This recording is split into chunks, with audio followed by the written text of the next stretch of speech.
અને મહત્વના સમાચારથી શરૂઆત કરીએ। પોરબંદર એરપોર્ટ પર હેલિકોપ્ટર ક્રેશ થયું છે। હેલિકોપ્ટર ક્રેશ થતાં જ મોટો વિસ્ફોટ થયો હતો। ડિફેન્સનું હેલિકોપ્ટર હોવાનું અનુમાન લગાવાઈ રહ્યું છે। ફાયર બ્રિગેડ મેડિકલ ટીમ ઘટના સ્થળે પહોંચી ગઈ છે। તો મહત્વના સમાચાર જે સામે આવી રહ્યા છે પોરબંદરથી, જ્યાં એરપોર્ટ પર હેલિકોપ્ટર ક્રેશ થવાની ઘટના બની છે। હેલિકોપ્ટર ક્રેશ થતાં જ મોટો ધડાકો થયો હતો। દ્રશ્યો ટીવી સ્ક્રીન પર આપને દેખાઈ રહ્યા છે કે હેલિકોપ્ટર ક્રેશ થયું ત્યારબાદ મોટો ધડાકો થયો અને એક્સક્લુઝિવ દ્રશ્યો સંદેશ ન્યૂઝ આપને બતાવી રહ્યું છે। એરપોર્ટ ઉપર જ્યાં પ્લેન ક્રેશ થયું ત્યાંથી મોટા ગોટે ગોટા નીકળી રહ્યા છે, ધુમાડા નીકળી રહ્યા છે। હેલિકોપ્ટર ક્રેશ થતાં જ આ સ્થિતિ એરપોર્ટ પર જોવા મળી હતી। ફાયર બ્રિગેડ અને મેડિકલ ટીમ ઘટના સ્થળે પહોંચી ગઈ છે। પાણીનો મારો ચલાવી આગને કાબૂમાં લેવાના પ્રયાસ થઈ રહ્યા છે। ફાયરની અનેક ગાડીઓ પણ ઘટના સ્થળે છે। તો ડિફેન્સનું હેલિકોપ્ટર હોવાનું અત્યારે અનુમાન લગાવાઈ રહ્યું છે। વધુ અપડેટ સાથે સંવાદદાતા ઋષિ થાનકી અમારી સાથે જોડાઈ ગયા છે। ઋષિ, પોરબંદર એરપોર્ટ પર હેલિકોપ્ટર ક્રેશની ઘટના બની।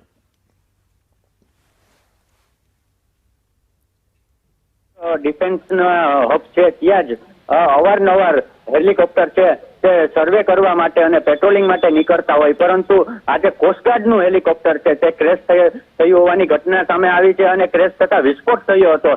વિસ્ફોટ થતા જ ફાયર અને મેડિકલની ટીમ ઘટના સ્થળે પહોંચી અને આગને કાબૂમાં લેવાની અને કોઈ કેઝ્યુઅલિટી થઈ હોય તો તેના માટે પણ મેડિકલ ટીમ પહોંચી હતી। અને હાલ તો પોરબંદર ભાવસીજી ખાતે પાયલોટ અને તેમના સાથી હોય તેમને લઈ આવવામાં આવ્યા છે અને હજુ સત્તાવાર હોસ્પિટલ દ્વારા કે ડિફેન્સ એજન્સીઓ દ્વારા કોઈ માહિતી આપવામાં આવી નથી, પરંતુ આવનારા સમયમાં કોસ્ટગાર્ડ દ્વારા માહિતી બહાર પાડવામાં આવે તેવી શક્યતાઓ છે। ઋષિ, આ કેટલા વાગે આ ઘટના બની હતી? જી, વાત કરીએ તો લગભગ 12:30 ની આસપાસ આ ઘટના બની હતી અને એરપોર્ટ પર પોલીસ કાફલો અને આઈબીની ટીમો અને સુરક્ષા એજન્સીની ટીમો પણ તૈનાત કરવામાં આવી હતી અને કયા કારણે આ ઘટના બની છે, ટેકનિકલ ખામી હતી કે શું હતું, તેને લઈને પણ ડિફેન્સ એજન્સીઓ છે તે તપાસ કરી રહી છે। ઋષિ, અમારી સાથે જોડાયેલા રહેજો। પોરબંદર એરપોર્ટ પર આ દુર્ઘટના સર્જાઈ છે જેમાં હેલિકોપ્ટર ક્રેશ થયું છે।